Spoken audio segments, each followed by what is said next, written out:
A nation that cannot and will not defend its own borders will not forever remain a sovereign nation. And it's unfair.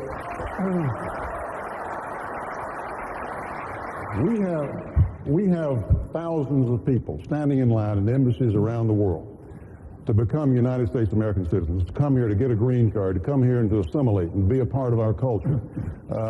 They are part of what has made our country great. Some of our better citizens, we all know them and love them. Now it's our country together. Theirs and ours now together. It's our home. And we now get to decide who comes into our home. And to place somebody above them or in front of them in line is the wrong thing to do. We've got to strengthen the border. We've got to enforce the border. We've got to punish employers who will not obey the law. And we've got to eliminate sanctuary cities. And say to sanctuary cities, if you continue this, we're going to cut off federal funding for you. You're not going to do it with federal money.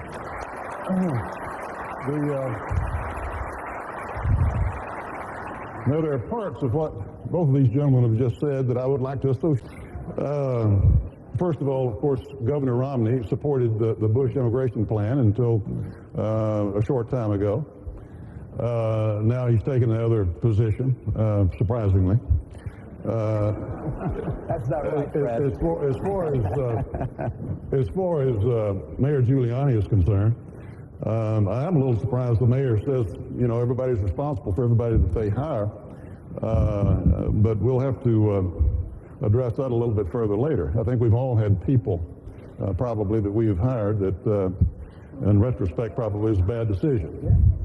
We're time's up for this.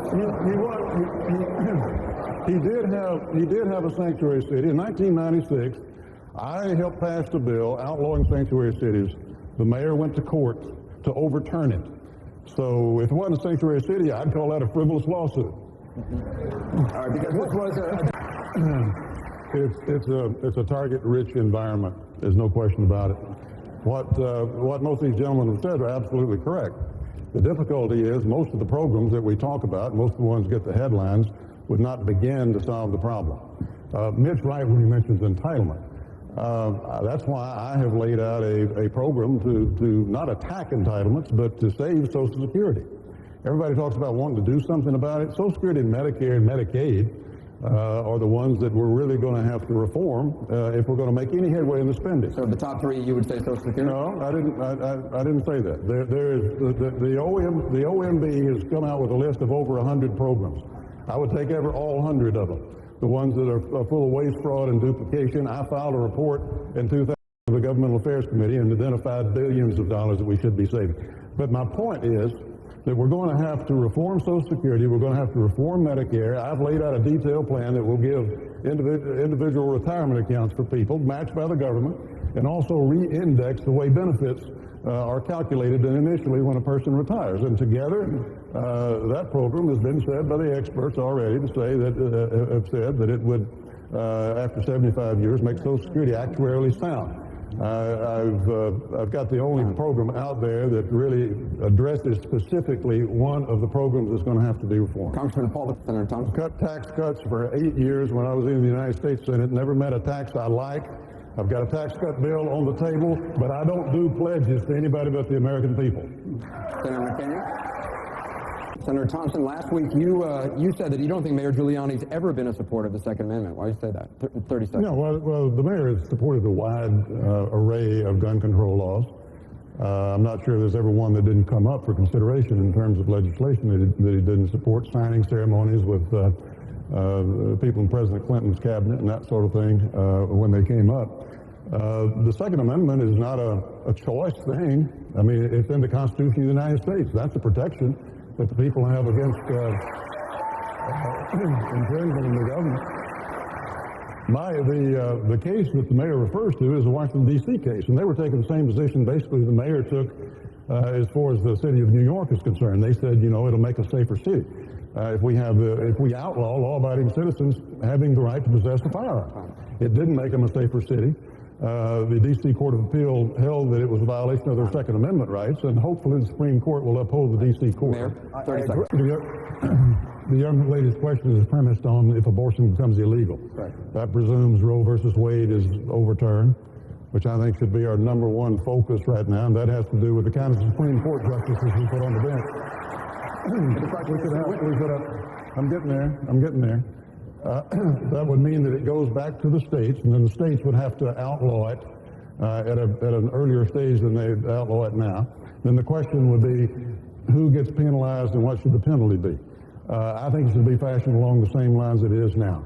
Most states have abortion laws that pertain to, and prohibit abortion after viability, and it goes to the doctor performing the abortion, not the girl or the young girl or her parents, whoever it might be. I think that same pattern needs to be followed. It could just be moved up earlier or much earlier in the process if the state so determines. We shouldn't be in there longer than necessary, and we don't know how long that will be. But we should be there absolutely as long as it takes to complete our mission there. It will make for a safer United States of America.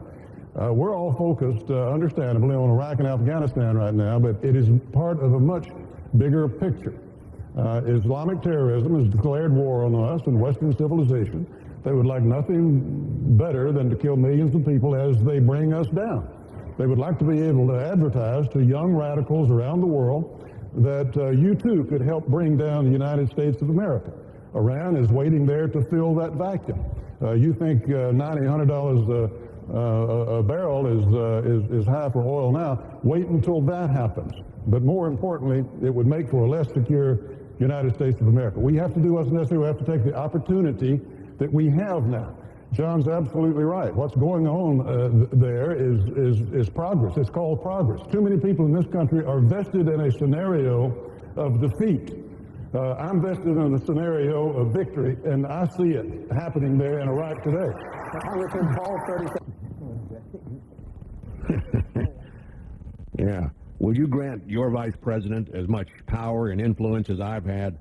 And remember, before you answer, I'm watching you. Funny video, serious question, Senator Thompson. Would you have a vice First president? of all, I'm greatly relieved. For a second there, I thought that was me.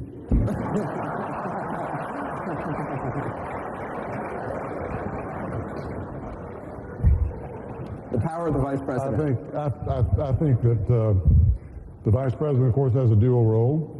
He has a place in the executive branch of government. He also presides over the Senate, so he has a place in the legislative branch also. But a vice president ought to be chosen basically on his ability to serve as President of the United States, if that situation were called for. Therefore, he needs to be brought into the administration. I think that a vice president ought to have substantial authority. I think especially in national security areas, expertise in that area is especially beneficial to a president who's having to deal with all the issues the president has to deal with, but certainly some expertise either in the domestic area or the national security area.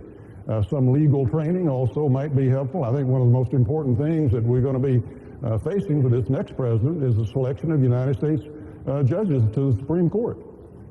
So I think that all those are things that you have to take in consideration and deciding what kind of authority the vice president should have. But basically, he should have the authority that the president gives him, and he should adhere to that authority.